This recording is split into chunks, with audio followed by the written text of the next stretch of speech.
Old soldiers like me are always saying that America is the greatest nation in the world.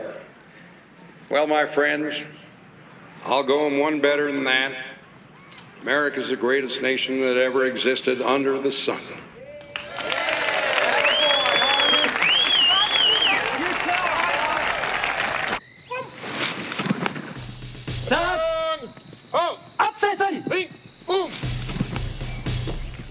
We went to Europe.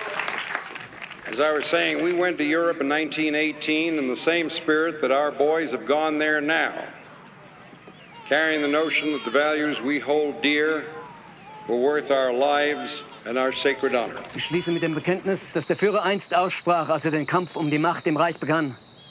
Damals sagte wenn unser Wille so stark ist. In the trenches of the Argonne Forest, one of the finest boys who ever lived died in his sergeant's arms. Sarge, he said to me, tell him Angie Medalia died for the Bill of Rights. Dass keine Not ihn mehr zu zwingen vermag. Dann wird unser Wille und unser deutscher Stahl auch die Not zerbrechen und besiegen. Tell him Angie Medalia died for the Pilgrim's dream. Tell him Angie Medalia died for liberty.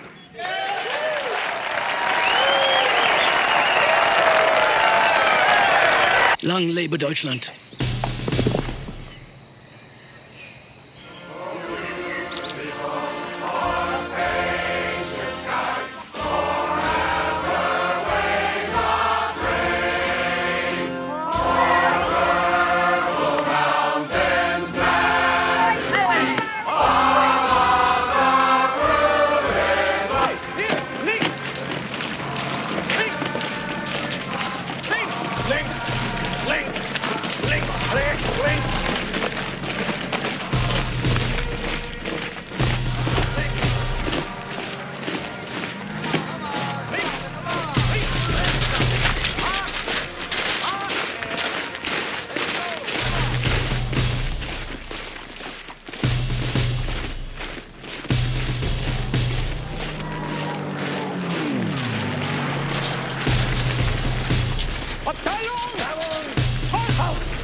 And he looks at this mess sergeant, he says, Sergeant, me and my cadre will be back here in 1 hour. If this place ain't clean by then, you and me is stepping outside that back door.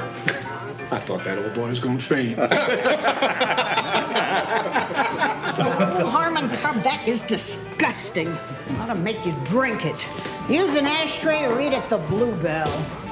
Hi, boys. What can I do? There they are. Will you look at them? Well, they ain't gonna get fed here. Zig Heil, boys! My love, Dave. Hi, Doc. Cut out the kid stuff. I'll tell you one thing. Them Heinies are good workers. Wasn't for them, all you middle-aged fools would be harvesting wheat. I don't care. Maybe kid stuff to you, Doc. We're fighting them over there, and I don't like them. Doc, how many on the last train load? About 100, I heard. What I hear at the camp stays at the camp. Oh, that can't be no military secret, for Pete's sake. Loose lips sink ships.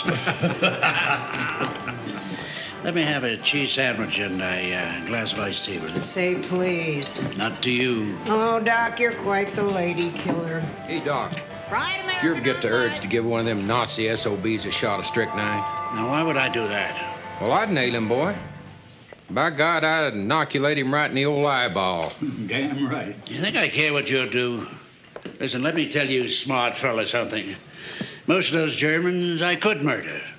Not lose a minute's sleep. But some of them... Well, forget I ever opened my mouth. Nobody else would understand. Understand what? Ah, never mind. We going fishing or not? Doggone, George, if you're gonna be like that for the rest of the day. Like what? You bring the beer, I'll bring the worms. See you after supper. Forget the sandwich. It took too long. La-dee-da. Boy, he sure took the sunshine out of the day. Thanks for the conversation, boys. Sure appreciated it. Got to get to the office, meet a client. Which client's that, Harm? Jim Beam or Jack Daniels? Older fella lets me call him Granddad. Yeah. I'll tell you why I'm calling, Mrs. Barnes. I'm wondering if you'd mind if I only paid $25 on my grocery bill this month. Would that be all right? Yeah. Well, thank you very much. I sure appreciate that, Mrs. Barnes. Yes, sir. Yes. Oh, I think we can litigate that. Why don't you come on downtown tomorrow? I'll buy you some lunch. Right. Good. Thank you, sir. Hi, John. Going to offer a man a drink, counselor? You know where it is.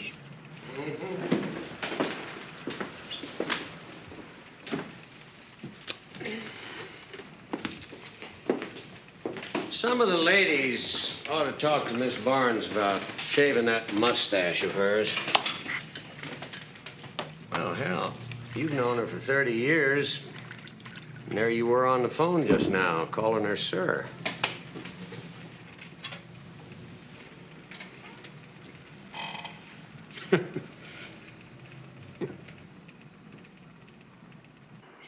Where have you been? Had some work to catch up on. Oh, Dad, for Pete's sake. Your supper's in the oven if it's still edible. Sorry.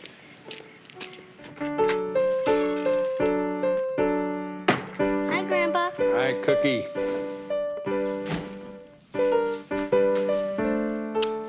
We got a letter from Daddy. Good. Maybe Mom will let me out of the doghouse long enough to read it.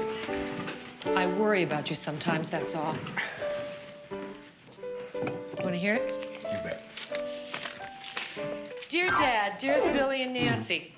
Well, Pop, by the time you get this, another 4th of July will have passed without me hearing you deliver your Angie Medallia's speech.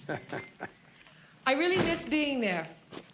Things are pretty hectic right now. I can't tell you where we are. Somewhere in...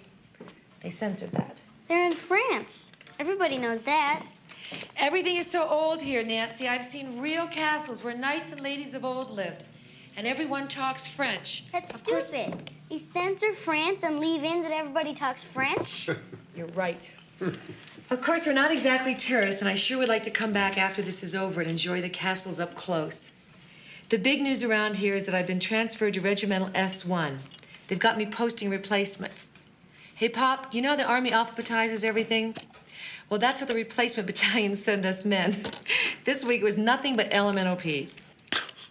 What we're told to do is send all the L's to one company, all the M's to another.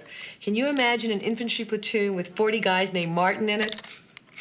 Here I am with a master's degree, and I only have to know 5 letters in a row. Sometimes we hear the artillery in the distance and know we're part of something besides a mountain of paperwork. It makes me think about all these Martins and Moskowitzes and Milligans and what's going to happen to them. I hope it's over soon so I can come back home. God, Billy, how I long to... Sorry, this part's for me. Mushy love stuff. Hey, I want to hear it. Not on your life. Come on, sweet pea. It's bedtime. Oh, not yet, Mom. Come on, Nancy. I don't want to hear it. Let's go. All right. Can I listen to the Whistler, please? All right, but then it's bedtime. See the letter, Billy, please. Don't read the last paragraph. Why not?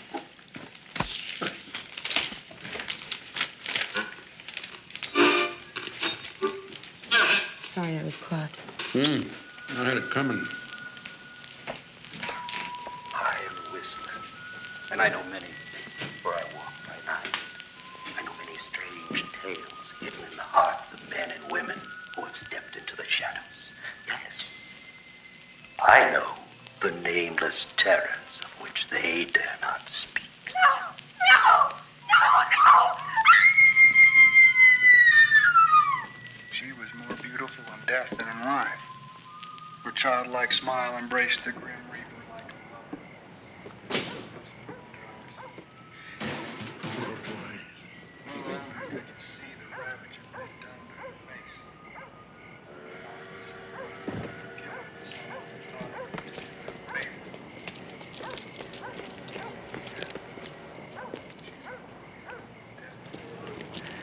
Doc. Never see it.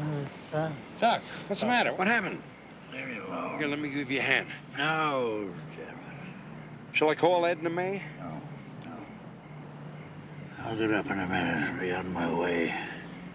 I'm not an experienced hero like you know. I need fortification. What you need is a quart of black coffee. Come on. Come on to the house. No.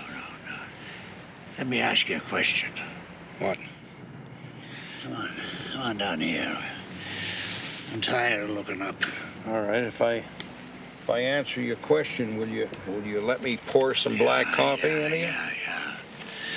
Yeah, sure. Okay. You love your son, don't you? Of course I do. And then just hope he never ends up in hell.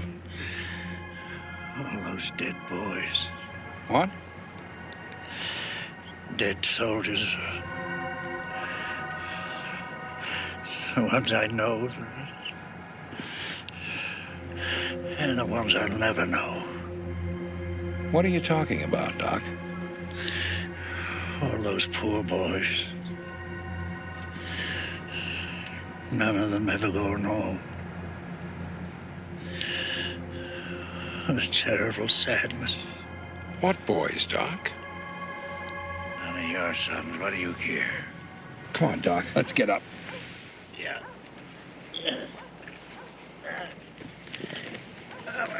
Good night. Good night. Parting is such sweet sorrow. And I shall say good night till it be morrow. I didn't make that up, you know. William Shakespeare. Mr. Shakespeare to you. I call him Sparky. Careful, Doc. Doc, be careful.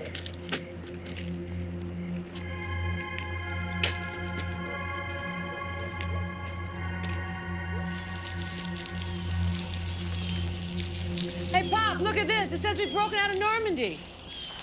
You think this means the war could be over soon? I hope so. Hey, Billy, you got a cup of coffee to go for a man on a run? I think we can manage. Morning, John. Damn this thing. I still can't get over it. I was with Edna May Hansen all morning. Kind of a crowd over there. Looks like you haven't heard. Heard what? Doc Hansen. He's dead.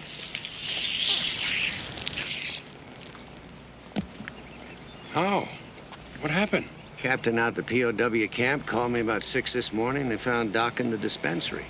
Heart attack? No. Beat to death. Oh, no. Who? I'm sorry, Billy. Doc Hansen. Do you know who did it? Some kraut striking a blow for Hitler. They got him in custody. That's all I know. Except that I'd like to be there when I hang him. Thanks for the coffee. I'll bring back the cup.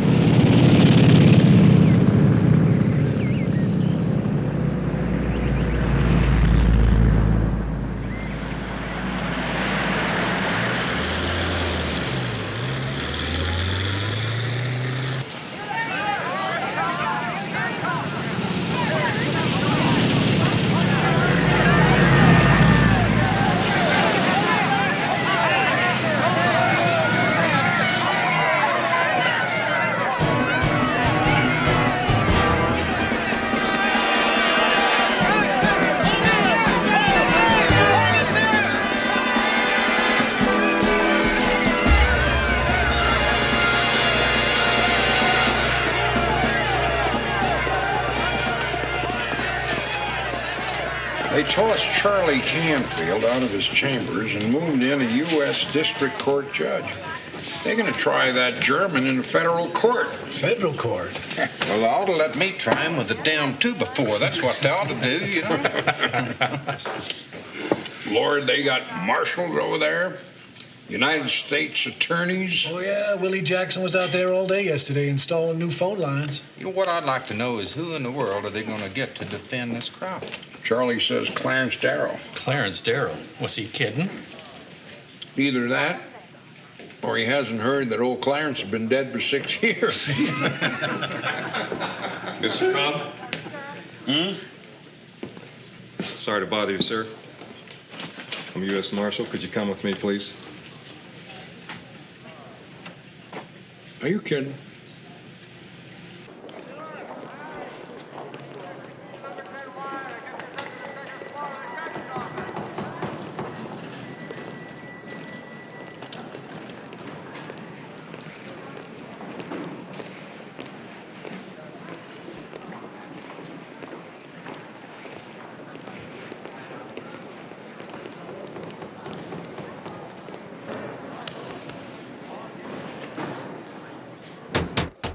Come in.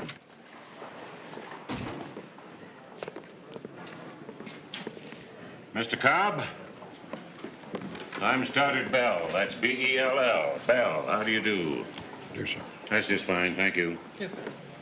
I'm sure from all the gossip, you already know there's going to be a U.S. District Court held here. What we're going to do is try a German prisoner of war for the murder of Dr. George Hansen. This is Mr. Domchek. Mr. Cobb? He works for the Attorney General in Washington, D.C. He'll prosecute. Judge, I need to go set up my office. Is that all right? Yeah, go right ahead, Mr. Domchek. Thank you. Good luck. Good man. Reminds me of myself when I was young. Give Mr. Cobb your chair, son. Yes, sir. Sit down. Sit down.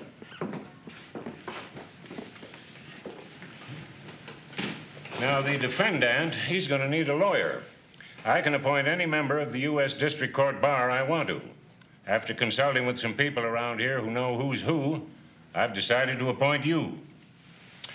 We have a touchy situation here, Mr. Cobb. There's 3 American airmen, POWs, who are in the custody of Nazi civil authorities.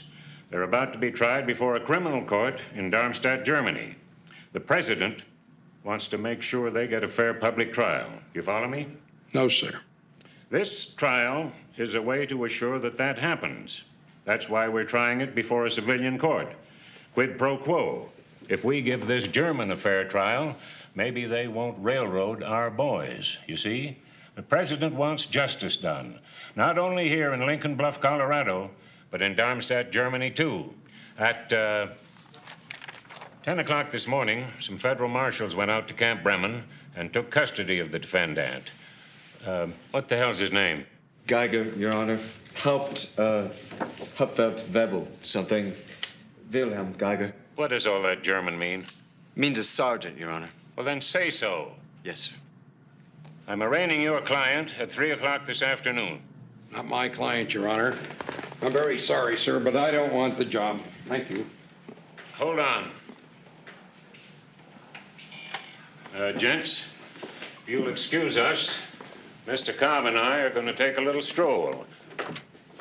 Now, what seems to be the problem, Mr. Cobb? Well, Your Honor, for one thing, see, I live in this town.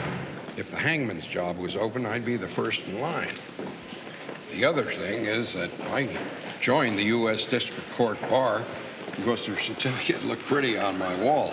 I don't know the first thing about federal rules. I've never even been in a federal courtroom, Your Honor. I'll go easy on you. You'll enjoy the experience.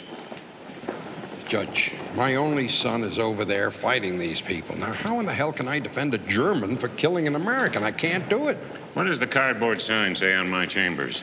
U.S. District Court Judge. Yeah, but, Your Honor, A law professor once told me that one of the most important things a courtroom lawyer can do is gauge a judge.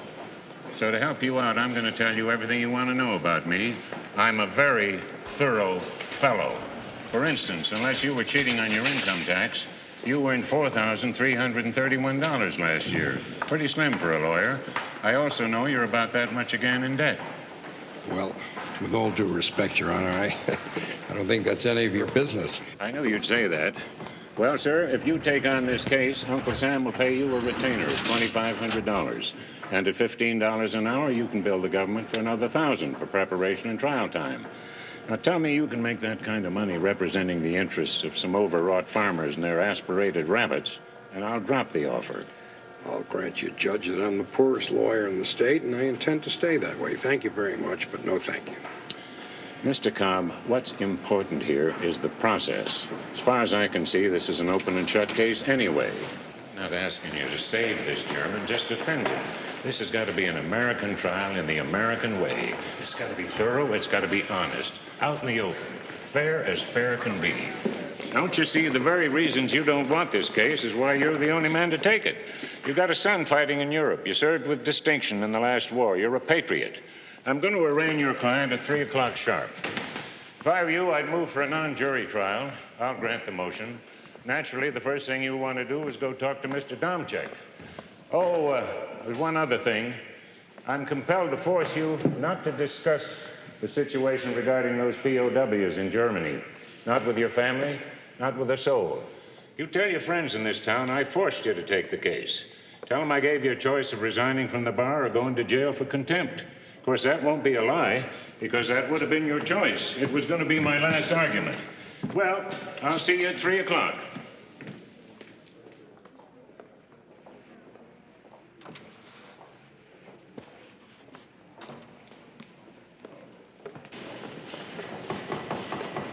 Cobb, put these files in that corner office against the wall. You planning to settle down in our little town, sir?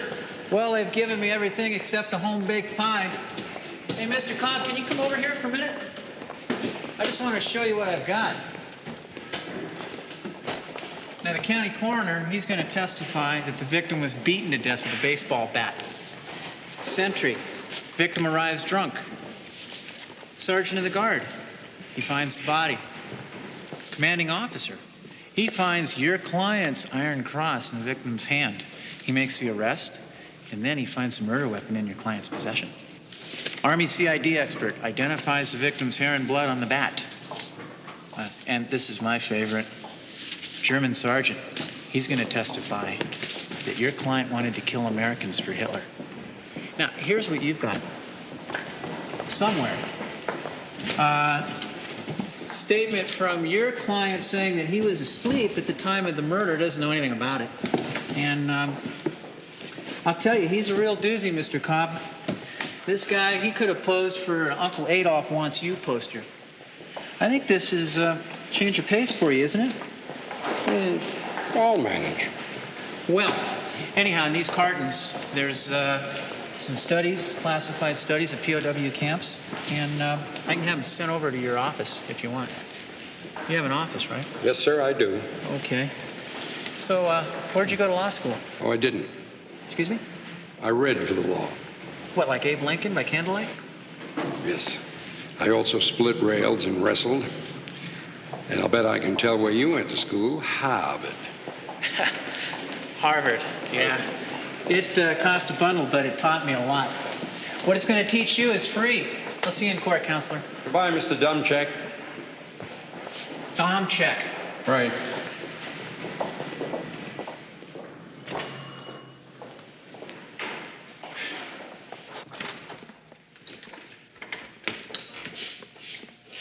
Here he is, sir. I'm Harmon Cobb. I'm appointed to be your lawyer. My name is Wilhelm Alois Geiger. I am a Hauptfeldwebel of the 15th Grenadiers, Battle Group Dornemann, 94th Division. I am a prisoner of war. You'll be arraigned in about an hour. That means I'll plead you not guilty, you understand?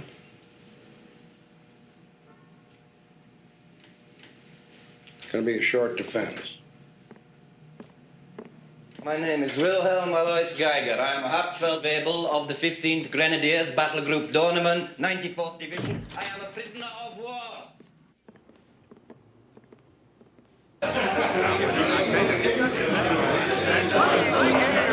So those are big-time recorders, huh? Sound like a bunch of monkeys.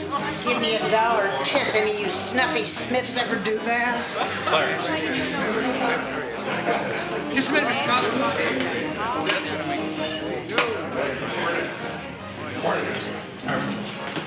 Very well. Morning, Harm. Ginny, cup of coffee, please. Pardon, Arm. Ginny, How much do I owe you? 75 cents. Ginny, some English muffins, please. How about some German strudel? See you boys later. What's going on? Sprechen Sie Deutsch? What's that supposed to mean? Well, Don Bogart says he thinks you're a secret Bund member. He says your real name is probably Von Cobb. I'm just checking up. My God. You people think that I asked for this? I was railroaded. That big shot federal judge told me he'd have me disbarred and throw me into jail for contempt if I didn't take this job. He said he put you in jail? Yes, he did, and he can do it, too. God almighty, I live in this town. You people think that I'm gonna go in there and defend that Heine with my last ounce of blood? All I'm gonna do is make sure that snotty prosecutor doesn't make me look like a hick. Then I'm gonna go watch the hanging. I may even ask to spring the trap door. Excuse me for asking, but before you help out with the execution, you got to put up some kind of defense, don't you? So what do you got in mind? I don't know. Character witnesses. Character witnesses like who? I don't know. Joseph Goebbels, Hermann Goring, Heinrich Himmler. My star witness is going to be Adolf Hitler.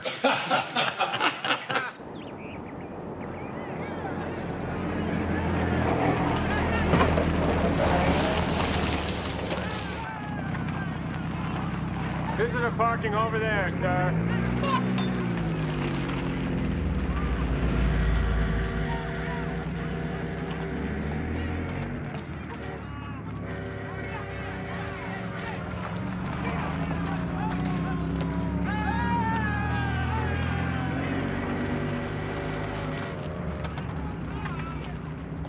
Major Lilly, Sergeant Geiger's lawyers out here.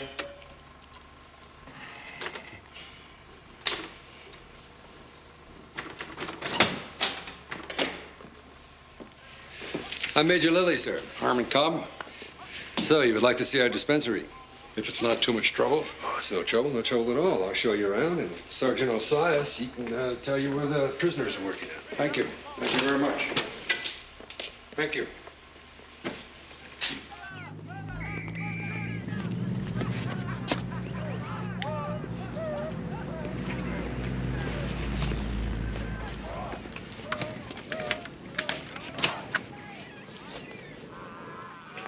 Just so I know how we stand here, sir. Are you defending Geiger by choice? What difference does that make? After you. Let me be clear on where I stand, Mr. Cobb.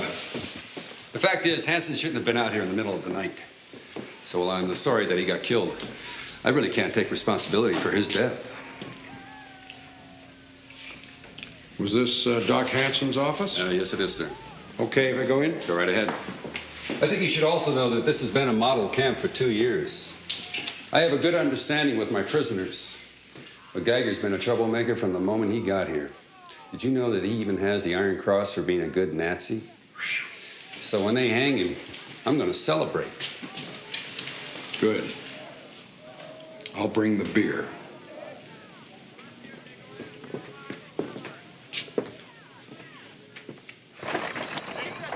Fellow you're looking for is right up here.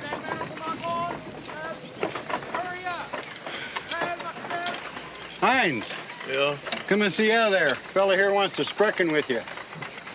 Hi. You speak English? Nein. Well, he speaks English. Hines, come up out of there. Don't take all day about it. I'm told you served with Sergeant Geiger, is that right? No, sir, I do not know this man. Your name is Private Heinz Maria Flug? What do you want, sir? Well, I'm Geiger's lawyer. Yes, Schule, kommt her. Der Anwalt von Geiger. Was will denn der Anwalt hier? Du, weißt du, warum der Anwalt hier ist? Ich frage ihn mal, wie es ihm geht. Now, here's what I wanted to know. You see, there's going to be a trial for Geiger. You understand that, a trial? I need 2 men to testify. Testify, talk about Geiger, say nice things about Geiger. Do you comprehend? Are we being ordered to do this? Look, I'm supposed to be on Geiger's side. Herr Anwalt, we will talk in the trial if we are ordered to. And we go back to work, sir.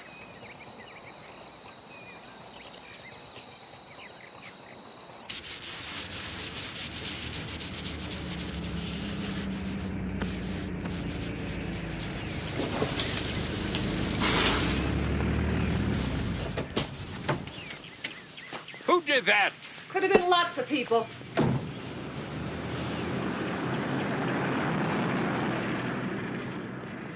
Dad, it's all right. No, it's not all right. You're not gonna like that either.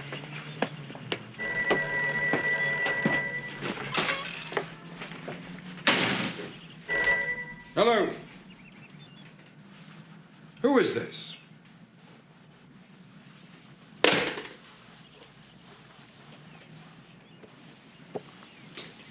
Where's Nancy? Upstairs, nursing a cut lip. Should have fight with Violet Sleed.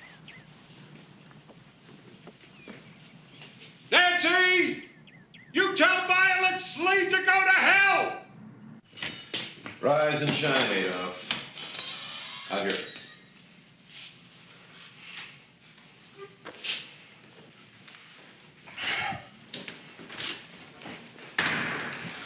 What do you want? Look, Sergeant, I've got to go into that courtroom and put up some kind of a defense for you. Do you understand? I can make your job very easy. I can confess to killing this doctor. Also, that I personally sank the Lusitania and have stolen the Lindbergh's baby. Now, your sarcasm isn't going to help any. Now, in the absence of a real defense, all I can do is put character witnesses on the stand. Who I have to choose from is your men. But when I spoke to them, they wouldn't admit that they knew you. Where have you seen my men? Out on some farm. They said they wouldn't testify unless they were ordered to do so. So I want you to order your men to testify in your behalf. They would not talk to you. They're good. Sergeant, let's get one thing straight. I don't want to defend you. I would like to be the fella that hangs you. But I'm stuck with this job, and I have to go in there and put up some kind of a defense to keep from looking like a fool. So I want you to order your men to testify. No, I do not want them harmed.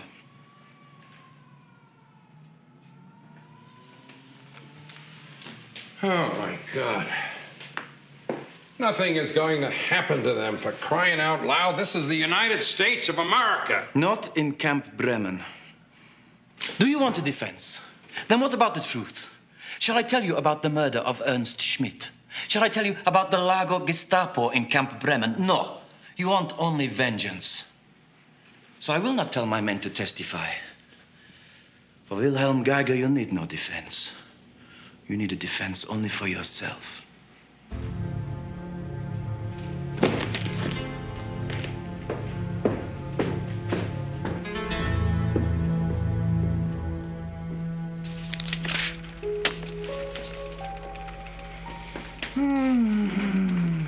I think the Army pays these people by the word to write these things.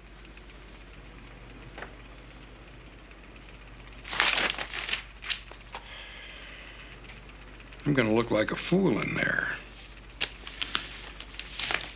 Got no character witnesses. If I put Geiger on the stand, he'll make a travesty out of it.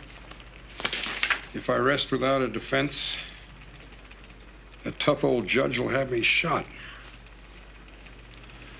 Should have been a farmer. Maybe you should keep reading.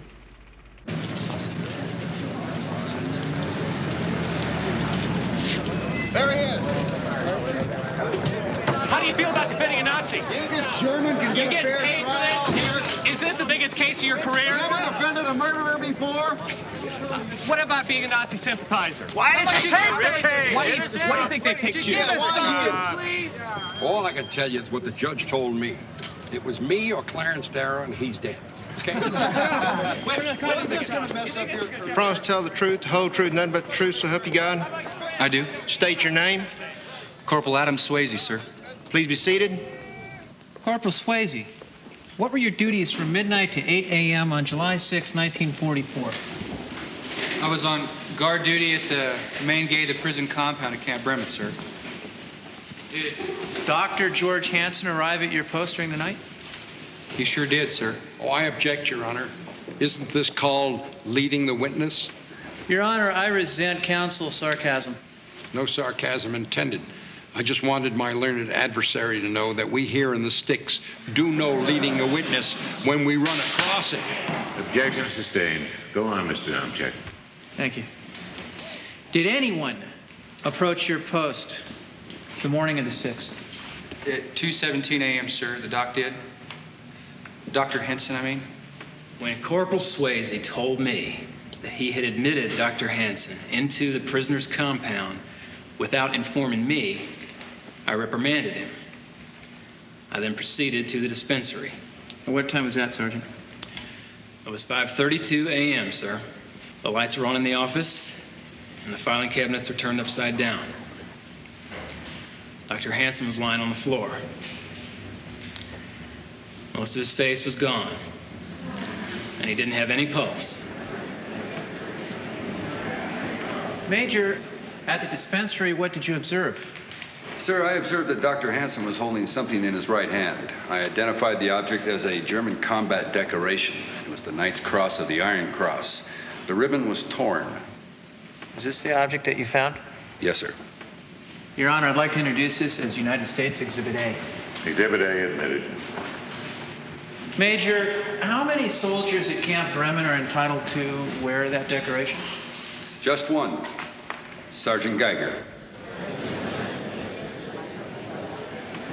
Did the discovery of that piece of evidence cause you to take any action? Yes, sir. I ordered Sergeant Kreider and 4 other MPs to accompany me to Barracks 15, where I arrested the defendant. And did you discover anything in his possession at that time? Yes, I did. It was in his locker. It was a baseball bat. It had traces of what appeared to be hair and blood on it.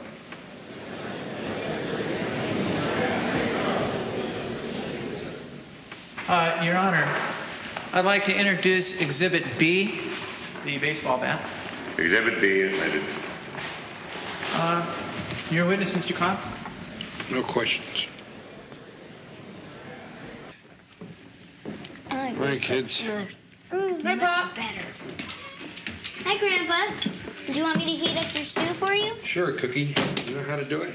Oh, stop it, Grandpa. How'd it go?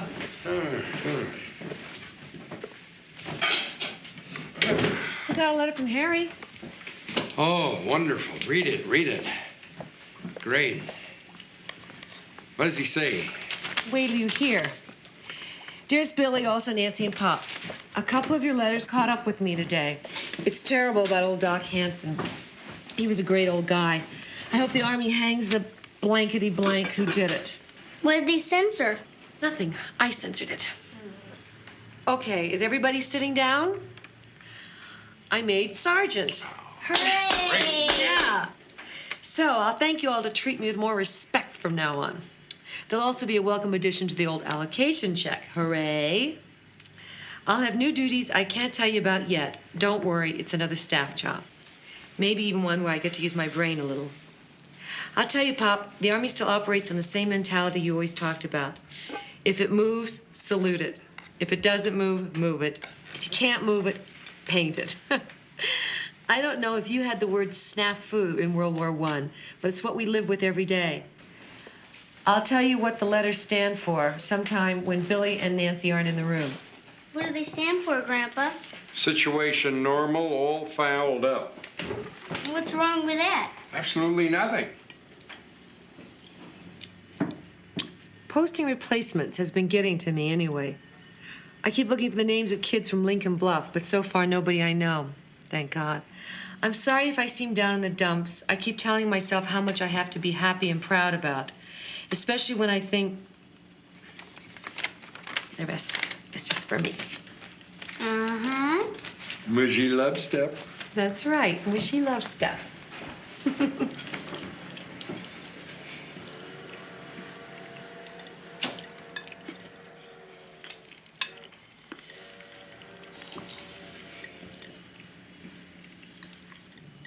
So, how'd it go today? Okay. I think I did okay with Domchek. I managed to get his goat a few times. It's nice, huh? Good.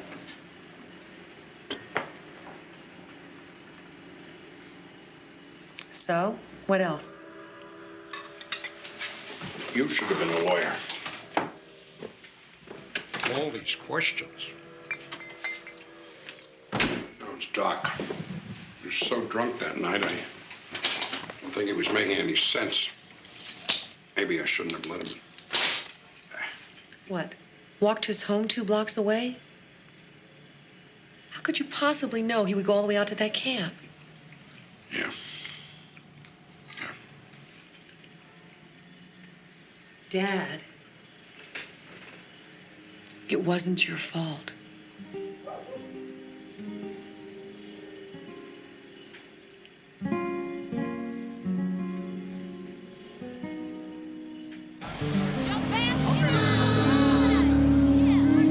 The left temporal bone of the skull was crushed, multiple fragments of which were embedded in the victim's cerebral cortex. The palatine, nasal, and inferior turbinate bones were also crushed. Speak louder, please. The palatine, nasal, and inferior turbinate bones were also crushed, causing more fragments to penetrate the brain. In addition, the right occipital bone exhibited a lateral crack, also produced by a rounded, blunt instrument. In my opinion, this trauma to the brain produced instantaneous death.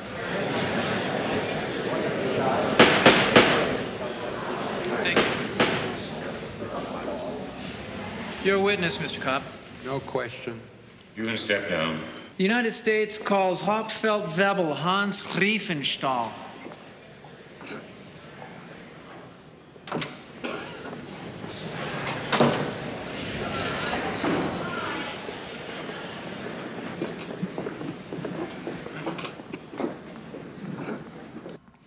As ranking non-commissioned officer at Camp Bremen, did you have any conversations with the defendant? Yes, sir, when he arrived. Did you and he discuss the question of a prisoner of war's duties? Yes, sir. How do you define them? How do I define them? Yes.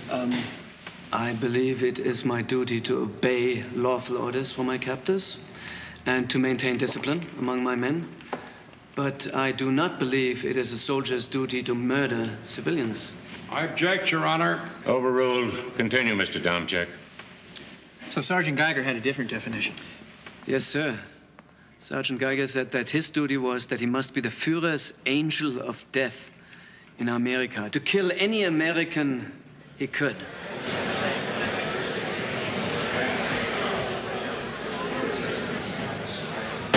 Sergeant Riefenstahl, would you define a Nazi as one who is a member of the National Socialist Party? Yes, sir. To the best of your knowledge, is Sergeant Geiger a member of the National Socialist Party? He has told me he is, yes, sir. Are you? Am I, sir? No, sir, I'm only a soldier. Your Honor, the United States rests. Mr. Cobb, the defense can proceed in the morning. We're adjourned.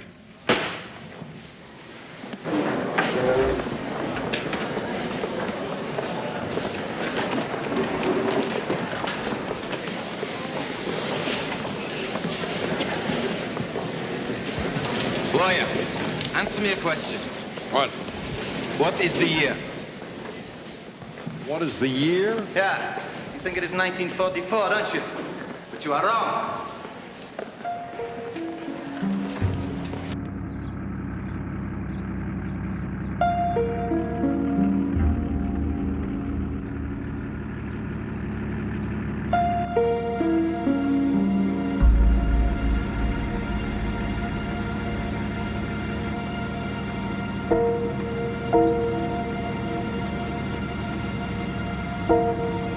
Good evening, sir. Nobody seems to be at home. Are you Mr. Harmon J. Cobb? Yes? I'm Second Lieutenant Jack Morton of the Adjutant General's office at Fort Dawson.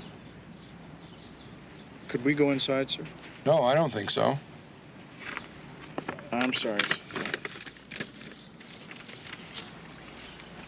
The War Department regrets to inform you that Sergeant Harold S. Cobb was killed in action 5 of August 1944 during combat operations in the European theater of war.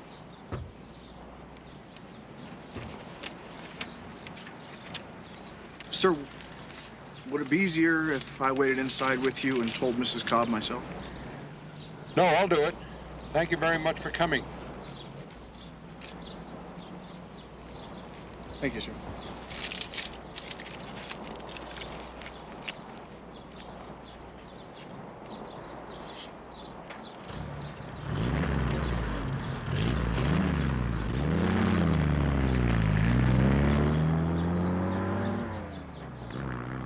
I'd replace you if I could, but I can't. Please, Judge. I can't go on with this. I can't even think. Mr. Cobb, I sure can't know the depth of your grief. But this trial's going to finish the way it started, with you at the defendant's table. I'm sorry, but that's the way it's got to go. Today's Wednesday. I'll grant a continuance the rest of the week. We'll reconvene on Monday. I'll be home in Denver if you need to talk to me. Take care of yourself. Thank you.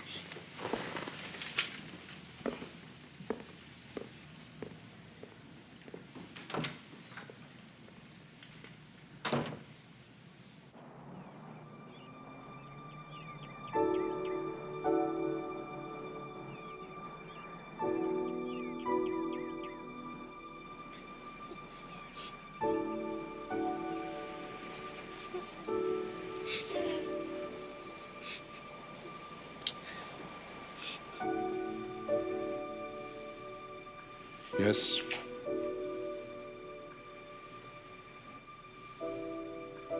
I see.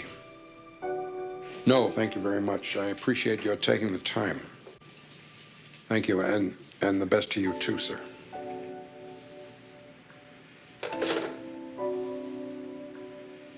Tell me, Dad.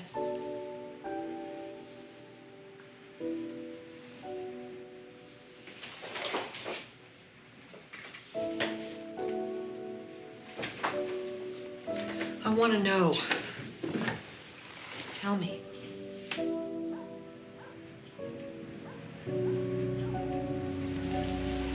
The unit was at mail call. They took 1 artillery round.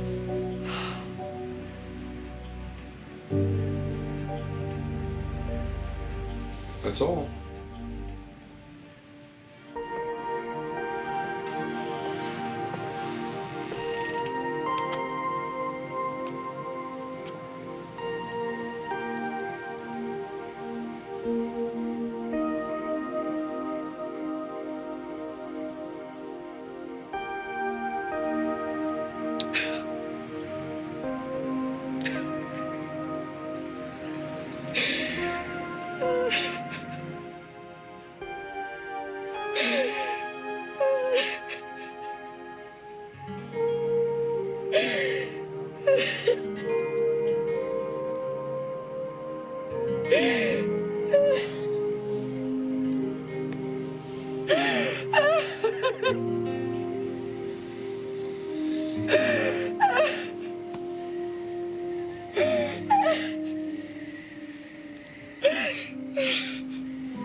Grandpa?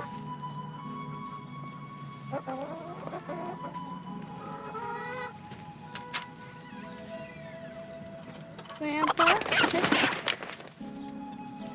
let's go fishing. Please? Mom says it'll be good for you. Go away, Nancy. Leave me alone. Please don't be mad at me.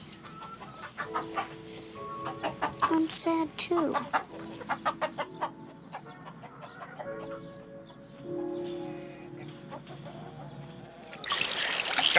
Got him. Jeez Louise! It's a whopper! That's it. Use the reel. Use the reel. Let him run. Let him run. Rod tip up. Up, up. Good, good. Come on, fish. That's it. You've got him. Come on, fish. Reel him, Squirt. Reel him. A little more. More. More. There he is. All right. Bring him over here. Hold him. I'll bring him up. Grandpa, he's beautiful. Look at all the colors.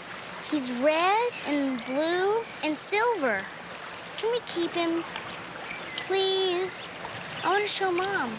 Well, it's your fish, Squirt, but if you keep him, he'll die, and all those colors will fade away. Nobody will ever know he looked like this. Hold my rod. Maybe he won't change. He will. Why? They always do. Rainbow trouts.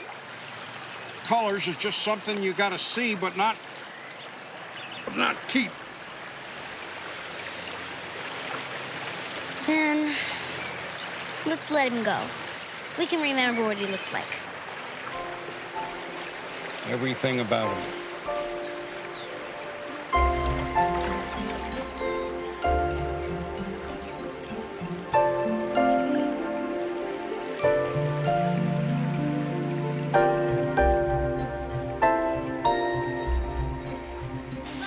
Yeah, but we quit this time. Take a rubber when I stop. Grab the reel, okay? I've got it. Wait a second. Ready? Let's go. Look, Grandpa, it's Mr. Heathcote. Keep moving, Squirt. Don't you like the rain, Grandpa? Of course, I love it. Now, come on. Grandpa, have you ever catch a fish that big? Never. Clarence, what's going on? Oh, I was just driving around And you happen to wind up on my porch. I caught a fish this big, Mr. Heathcote. how big? This big. You do that just like your grandpa. Still the biggest fish ever caught in that river. Mom, we're home. Wait till I tell you what happened. What? What's on your mind, Clarence? Oh, I was just wondering how he was holding up, was all. Pretty good in some ways, other ways not so hot.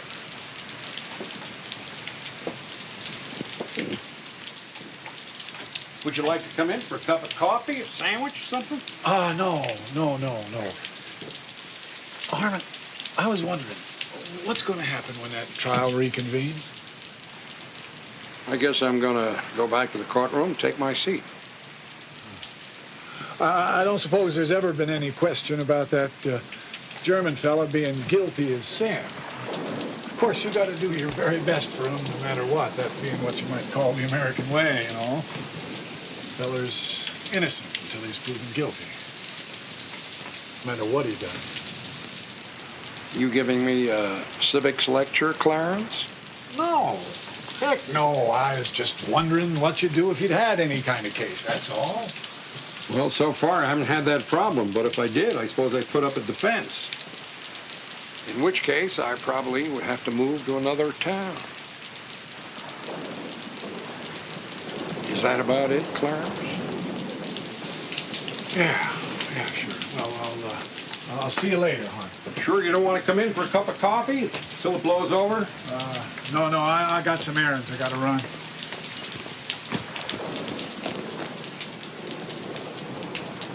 What time is it? 3 a.m. Does John Wallace know it's 3 a.m.? He says it's important. Crying out loud. It's all right, honey. Mommy's coming. What's the matter? Truck stop closed? I just thought it was time I brought back your cup. What's going on, John?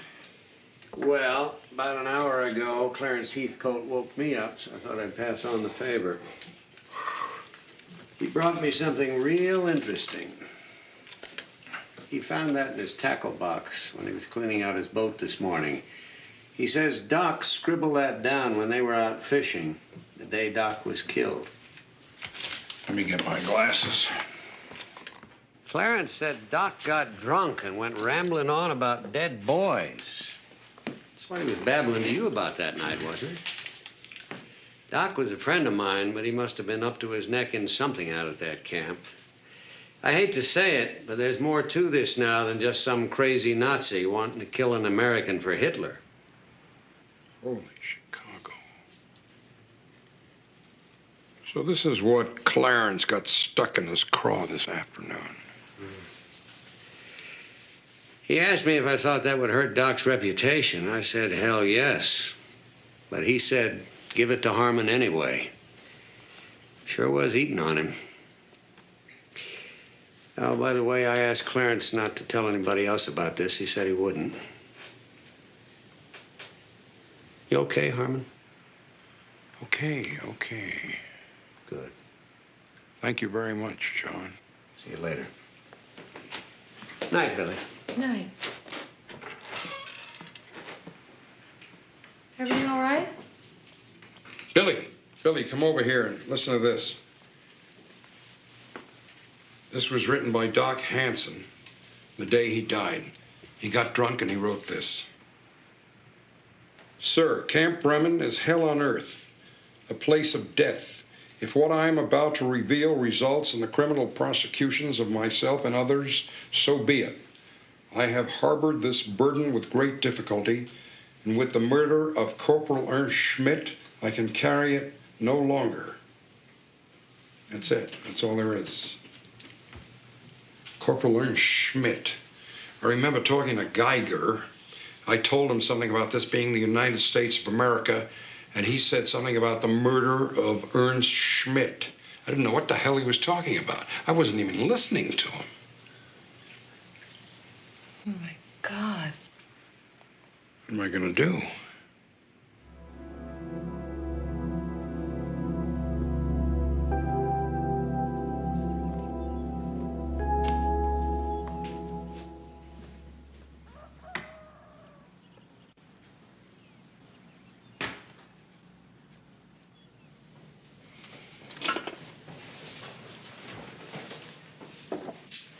You haven't been back to bed yet, have you? No point trying to sleep now. I'm too nervous. My 5-day continuance is 4/5 gone. I've got a little better than 24 hours to prepare a case, and I don't even know what it's about yet. I was going to wait till a decent hour, but the hell with it. Time to stir up the hornets. Major Lilly. Morning. Major, it's Harmon Cobb. I'm not calling too early, am I? At 6 a.m. on Sunday? You see, I'm stuck between a rock and a hard place here, trying not to look like a fool in court. I've run across a name, and I was hoping you might be able to shed some light on who this fellow might be. What's the name? Corporal Ernst Schmidt. Corporal Ernst Schmidt. Major, hello? You still there? Can I ask in what context you ran across that name? Oh, I believe Doc Hansen mentioned it to me once. You did? A sick prisoner, was he? Hello, Major?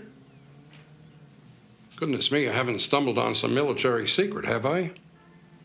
Private Schmidt was a new prisoner. He died of natural causes less than a week after he got here. Natural causes. Oh. Did Dr. Hansen treat him?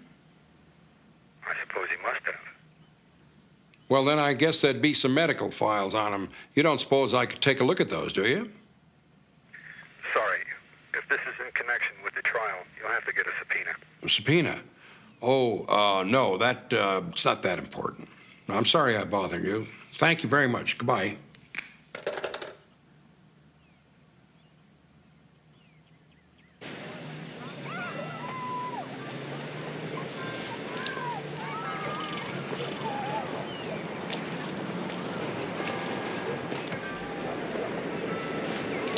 Edna May?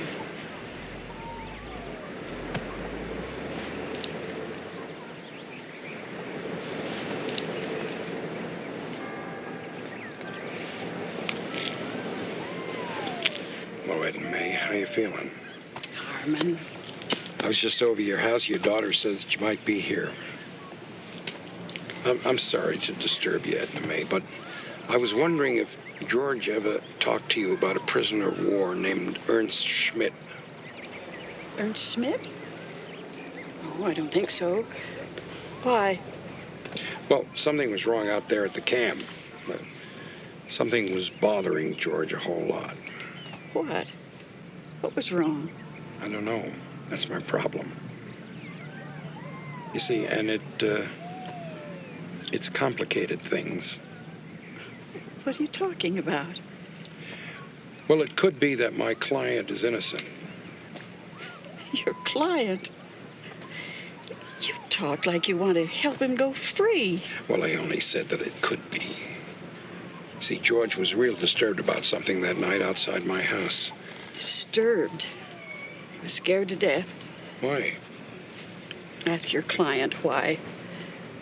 I guess people who write about you, you really aren't much of a lawyer. Your German threatened George. What?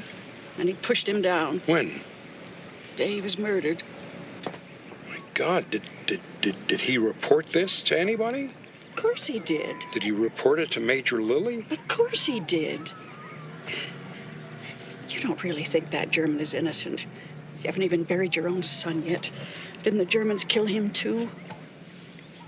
I don't think you have the right to call yourself an American anymore.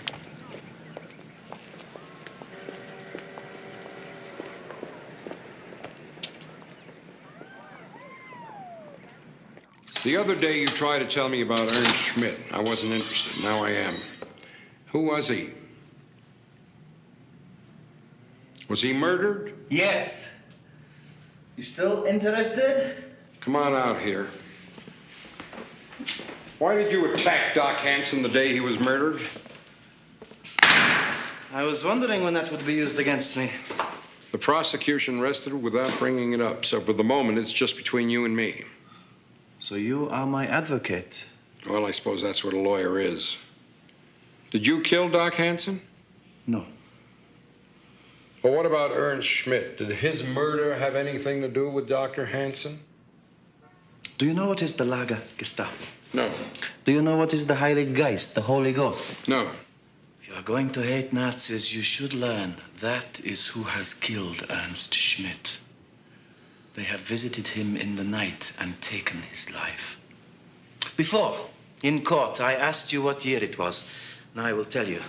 In Berlin, it is 1944, but in Camp Bremen, 1941. Did you know that North Africa has been recaptured by Rommel? Stalingrad has become Hitlergrad, and many of the great American cities have been destroyed. That's crazy. Yeah, crazy. My men and I are the first prisoners to be brought here in over a year. We have seen what Germany has come to. These old prisoners, these Afrika Panzer soldiers, for them the war is a dream.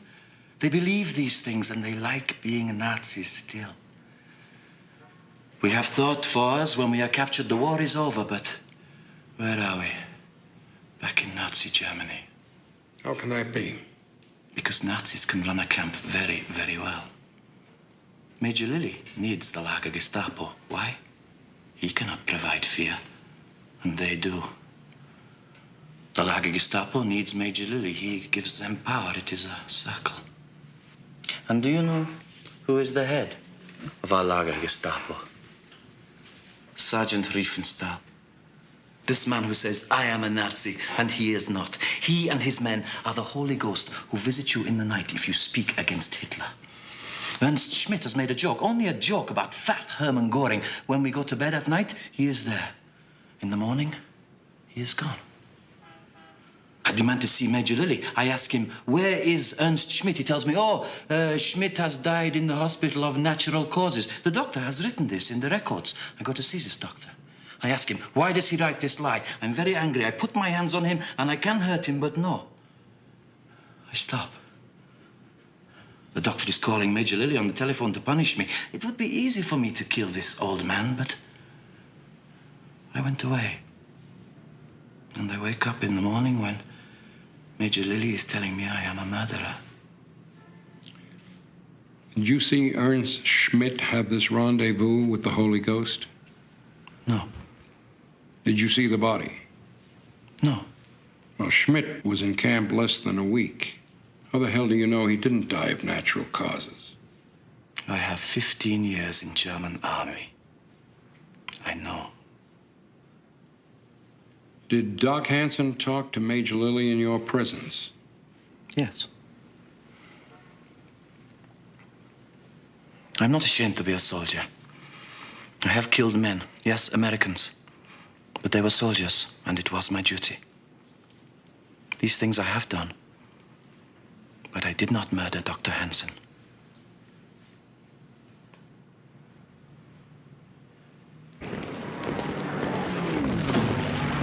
Major? Major Lilly? I'm busy, Mr. Cobb. So am I, Major. I'll make it fast. I would like your permission, sir, to see the report on the assault that took place the afternoon of July 6th. What are you talking about? Well, I understand that Sergeant Geiger threatened Dr. Hansen and then shoved him down. Now, how can you give any credence to what that Nazi says?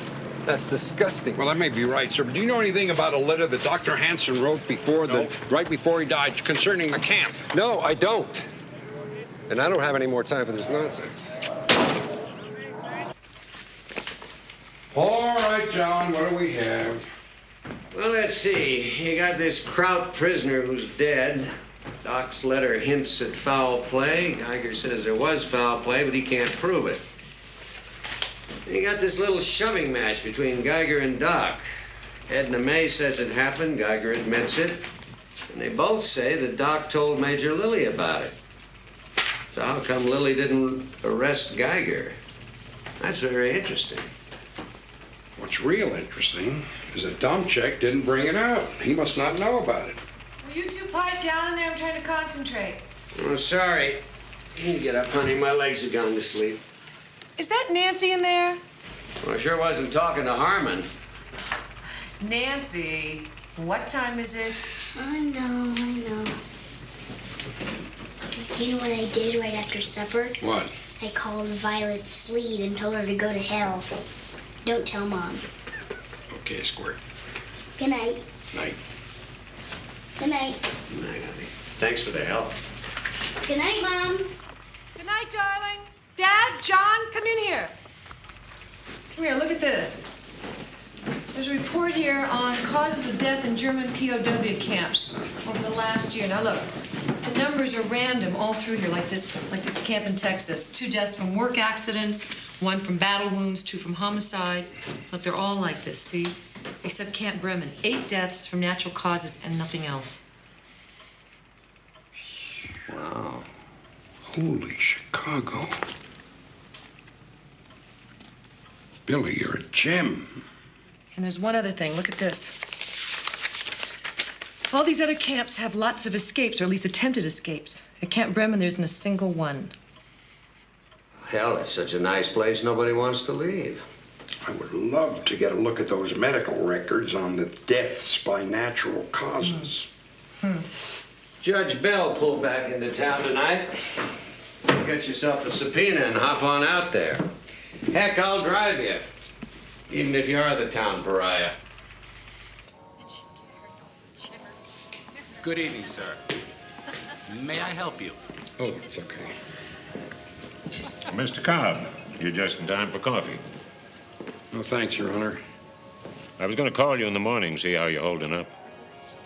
I'm surviving, sir. Good, good.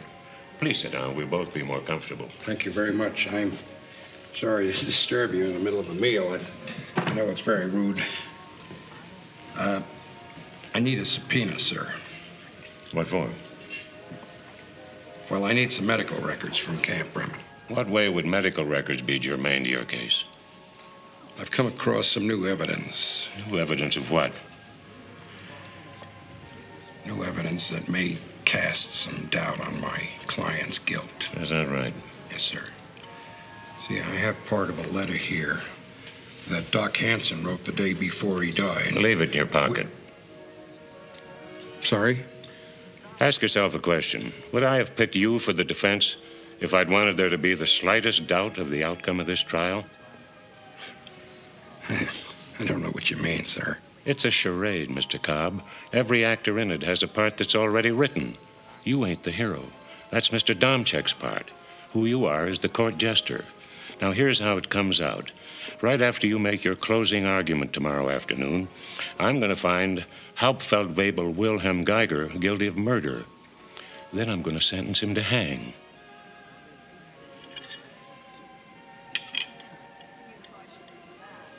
Of course, Domchek does dress better than you. He looks more like a hero.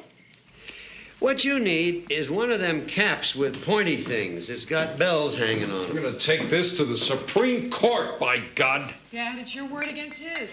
See, how's about little shoes that curl up at the ends? Oh, cut it out. Well, now think about it, Harmon. What's the jester's job? To make the court laugh, even if that means making fun of the king. I don't know what the hell you're talking about. Jester's supposed to stir things up. If I was you, I'd put on my bells and start making some noise. What are you talking about? I mean, out at the camp, where they got all Doc's records.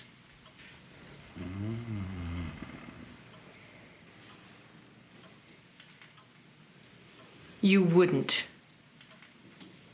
I've got another pair of those pointy shoes, just your size. My size? Billy, find me a flashlight. Pop! A sweater!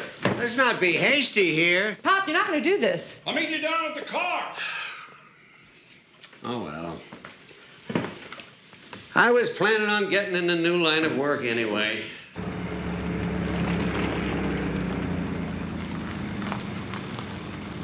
Official business, son. We have to speak to Corporal Swayze immediately. Right over there, sir.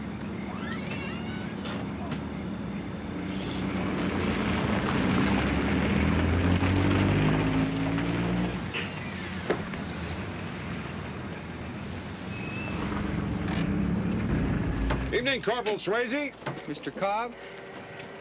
It's over 300 hours, sir. This compound is off limits after taps. Yeah, but not to us. You see, I'm an officer of the United States District Court. This fella here is an officer of the law. U.S. Marshal, son. We need to see the scene of the crime. I think I better call Major Lilly. I'm going to need some authorization for this. Hold on, Corporal. You ever seen a court order before? I don't know. I still have to call the Major, sir. Son, it's the Major that's being investigated here. Don't you understand, Corporal? The United States government is investigating Major Lilly. We are representatives of the government. It's what this court order is all about. Okay. It's all right.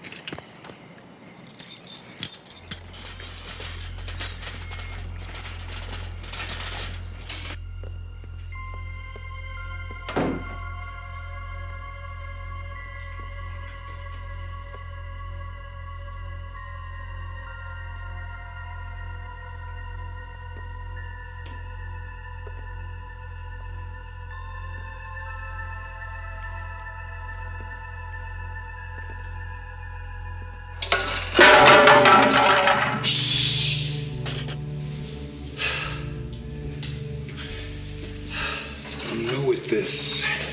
You think I'm not? Keep moving. Gotta go to the bathroom. Should have thought of that before we left the house.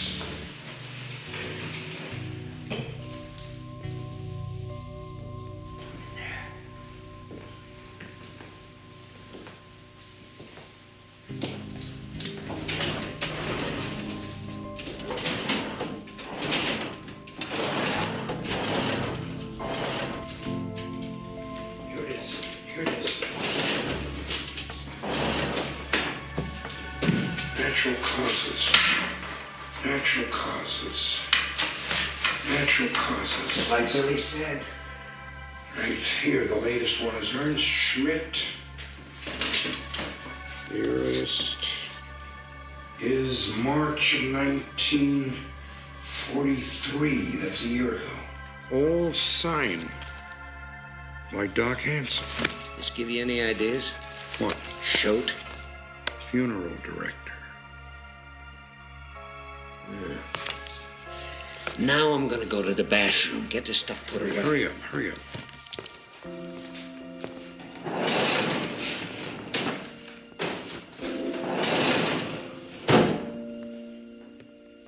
Was ist hier los? Halt! Wer bist du?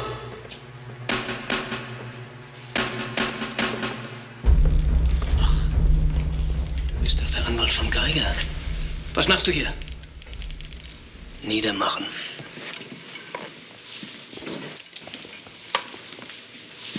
Stand in the back, Fritz! I'll blow a hole in your head! Get out of here! Schnell! Raus! Verziehen uns. Verflucht, die zwei wissen Bescheid. Wir müssen uns mit sprechen.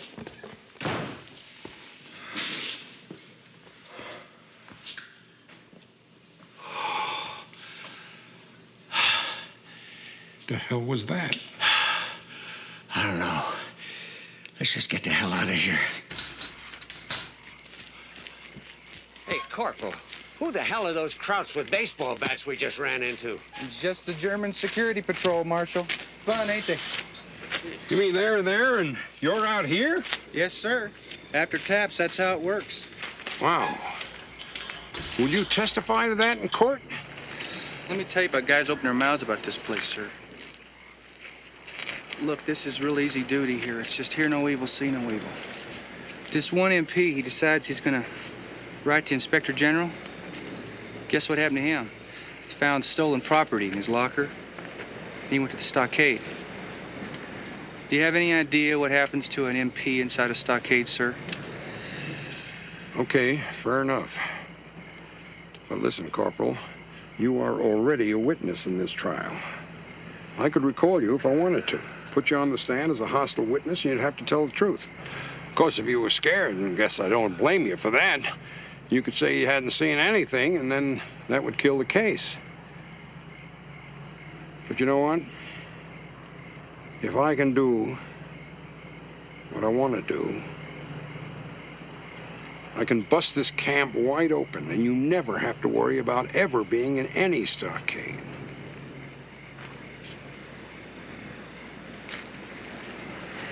Can I think about this, sir?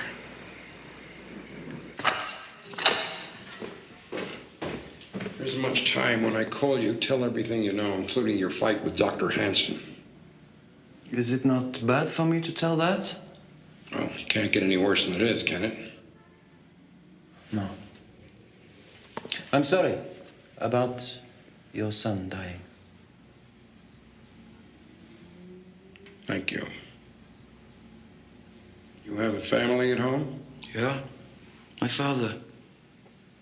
My mother were killed in Heilbronn. In the bombing. Oh, sorry. I'll call you to the stand. You'll be second. We're in session. Mr. Cobb, you're up. Thank you, Your Honor. Be seated. The defense calls Mr. Clarence Heathcote.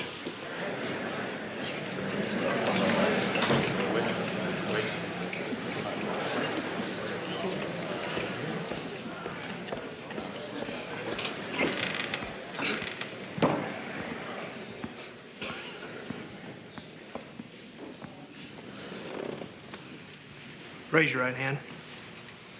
You promise to tell the truth, the whole truth, nothing but the truth, so help you God? Uh-huh, I do. State your name. Clarence Heathcote. Thank you. Clarence, I'm going to hand you a piece of paper. I want you to describe it for the court. It's a sheet of paper from George Hansen's prescription pad, and it's got some handwriting on it. Mr. Cobb, approach the bench.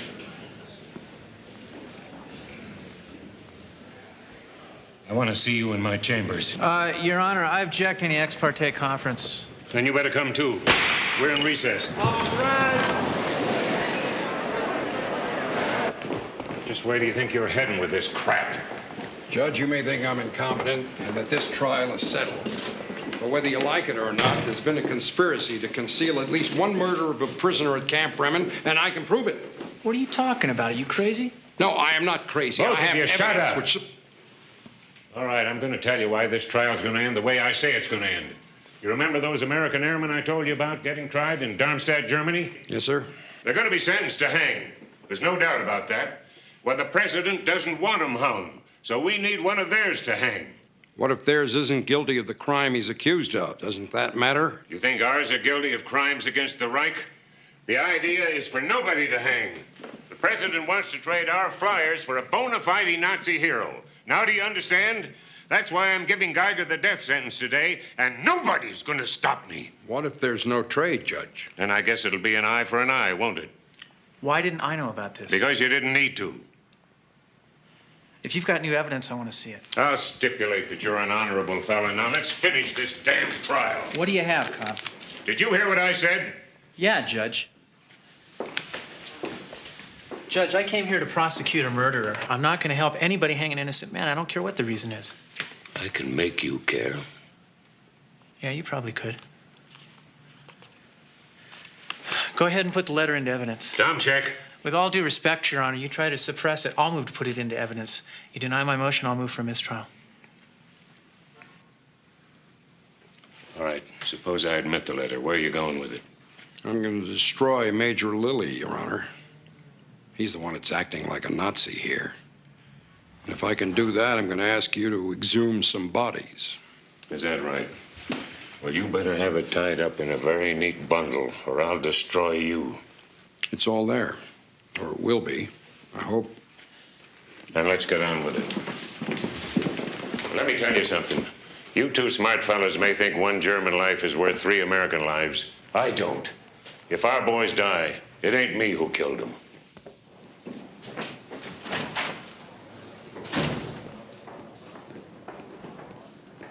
Camp Bremen is hell on earth, a place of death. If what I'm about to reveal results in the criminal prosecutions of myself and others, so be it. I've harbored this burden with great difficulty. With the murder of Corporal Ernst Schmidt, I can carry it no longer.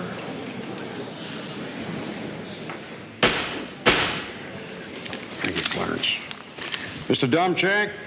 No questions. You may step down, thank you. Any further witnesses, Mr. Cobb? The defense calls Sergeant Wilhelm Geiger. So, after Schmidt's death, you went to Dr. Hansen? Yes. I told him I believe he is lying. I am sure Schmidt was beaten to death. Then what did Dr. Hansen say? He told me to get out. What did you do? I pushed him to the floor.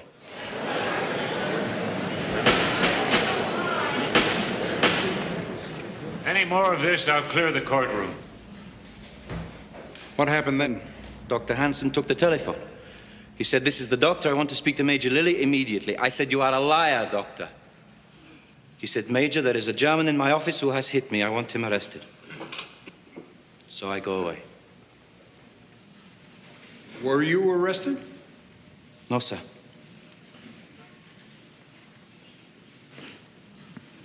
Sergeant, what is the Lager Gestapo? It is they who patrol the camp at night. In Germany, we have the Gestapo. They are the Führer's secret police. They can kill you if they wish. In Camp Bremen, they call themselves the Lager Gestapo. Sergeant Geiger, did you kill Dr. George Hansen? No, sir. Major, on the day before Dr. Hansen's death, the 5th of July, did you receive a telephone call from Dr. Hansen? No, sir, I did not. Really? He didn't call you to tell you there was a German in his office who had just knocked him down? Absolutely not. Tell me, sir, what kind of security do you have out there at night? Well, the compound is guarded by military police. Outside or inside? Well, there isn't any need for them inside the compound. The prisoners are locked into their barracks. So they're not free to wander around with baseball bats? Of course not. Tell me, sir, what is the procedure of disposing of a body of a prisoner who's just died? A death certificate is filled out by the attending physician. It's endorsed by me. Then the body is transferred to a civilian contract mortician. In the recent case of the death of Corporal Ernst Schmidt, who was the attending physician? Dr. Hansen. What did the corporal die of? As I recall, it was natural causes. Natural causes? What does that mean exactly? He died in his sleep from old age? Doctor determined the cause of death, sir, not me. Naturally. Now, when a body is given over to a contract mortician, does somebody sign it over? Yes, I do. Do you look at the body then to make sure it's the right one? Of course. So you actually saw Corporal Schmidt's body when he was given over to the mortician? Yes. What did it look like, Major? Well, actually, it was covered up. You just said you looked at the bodies when they were given over to the mortician. I only looked at his face.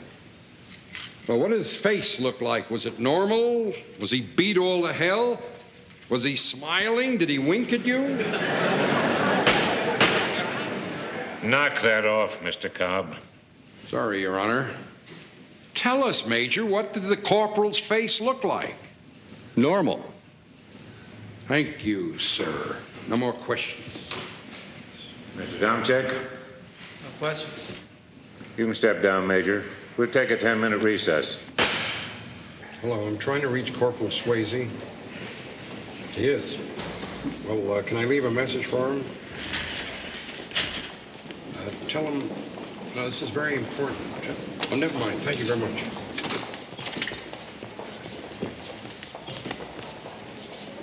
What are your duties, Corporal? I'm a military policeman, sir. My job is to guard the prison compound at Camp Bremen. You have towers out there like a prison? Yes, sir. We also use the guard shack at the main entrance, and we have one-man patrols around the perimeter fence. How about inside the compound? Two-man patrols from Reveille to Taps. You don't patrol inside at night? No, sir. After Taps, the Germans take care of that for themselves. They're not locked up? No, sir.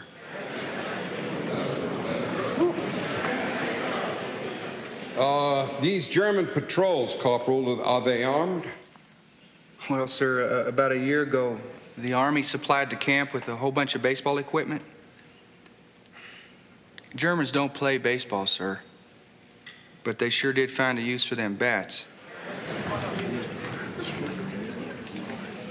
Corporal, have you served in any other prisoner of war camp? Camp Dean, North Carolina, sir. Is that the way they ran things there? Not on your life, sir. Sergeant Osias, when your commanding officer gets a phone call, who answers the phone? I do. Now, on July the 5th, did you get a phone call from Dr. George Hansen asking to speak to Major Lilly? Yes, sir, I did. What makes you remember that? Well, I keep a log of all incoming calls. Also, the doc seemed real agitated. Did you put him through to the Major? Yes, sir, I did. No more questions. Thank you. Mr. Domchek?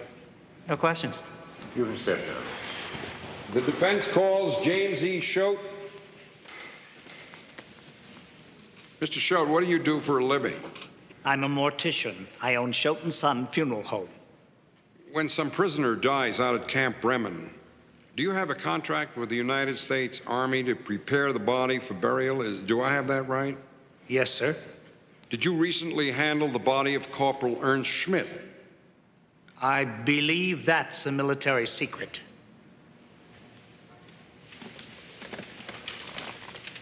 Military secret? Is that what you said, Mr. Schote? Who told you that? Major Lilly did. Well, it isn't one. Answer the question. Yes, sir. So you did handle the body of Corporal Ernst Schmidt? Yes, sir. Tell me, Mr. Schote, what did the body look like? Well, sir, it had both arms broken, massive bruises in the kidney area, and extensive fractures of the facial bones.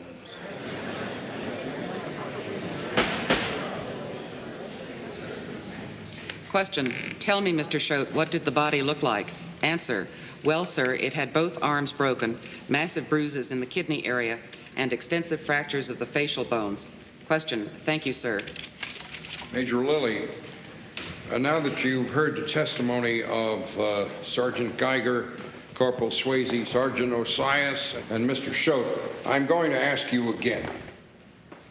Did you get a telephone call from Dr. George Hansen on the 5th of July?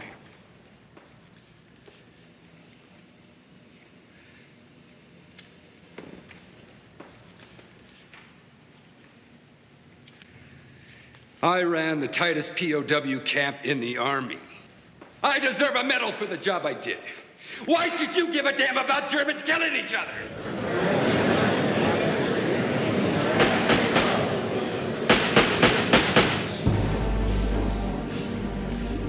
Major, I ought to inform you about now that under the provisions of the Fifth Amendment to the Constitution, you don't have to testify to anything that might incriminate you. Then I won't answer any more questions. Bailiff, I want this witness held pending arraignment for perjury. Your Honor, I move that the body of Ernst Schmidt be exhumed. Motion granted. Court is adjourned. All rise.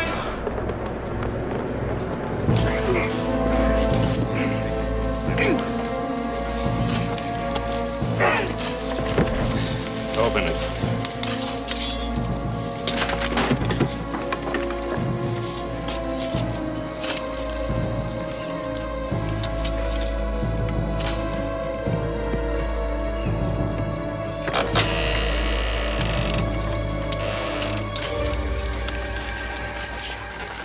Sergeant, is that Ernst Schmidt? Yes, sir.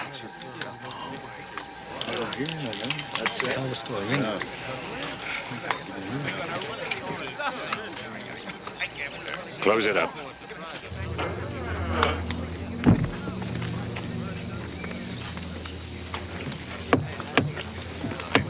How many more of these are there? 7. Well, then we'll open them all up.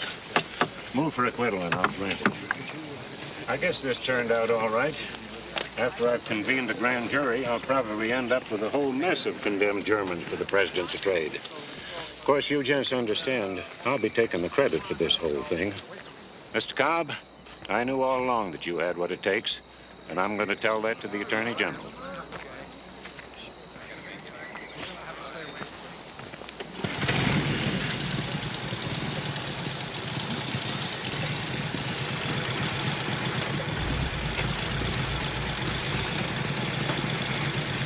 That's the Lager Gestapo, Mr. Cobb. A whole bunch of them. They've been talking fast and furious the past few days. I think we finally figured out exactly what happened. See, Riefenstahl, one of his patrols, found the doctor in his office drunk. He was writing a full confession about how he falsified the documents to the 8 Germans. So he murdered him, personally. The Nazis hated Geiger, by the way, because he wasn't intimidated by him. So they framed him.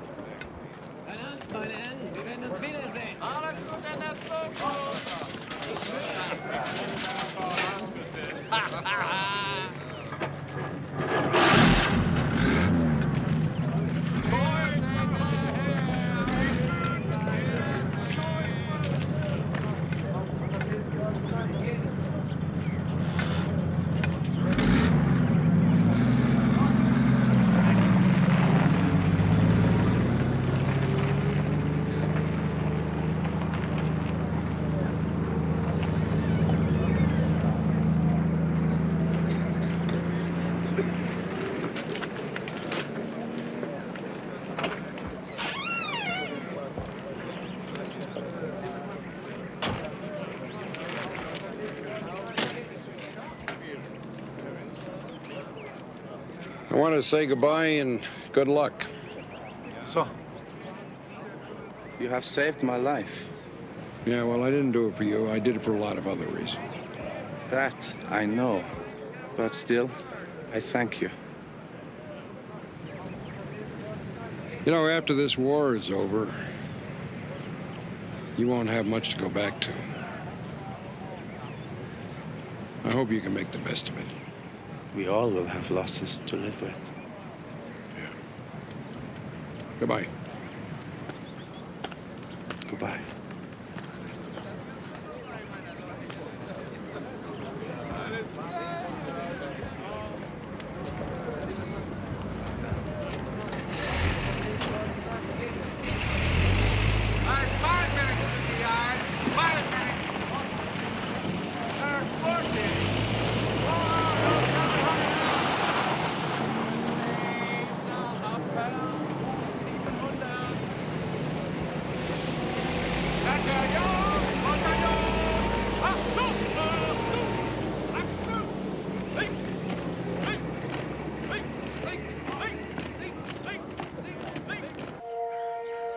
And though Harry lies in France, this stone marks his passing for all those who knew him and loved him.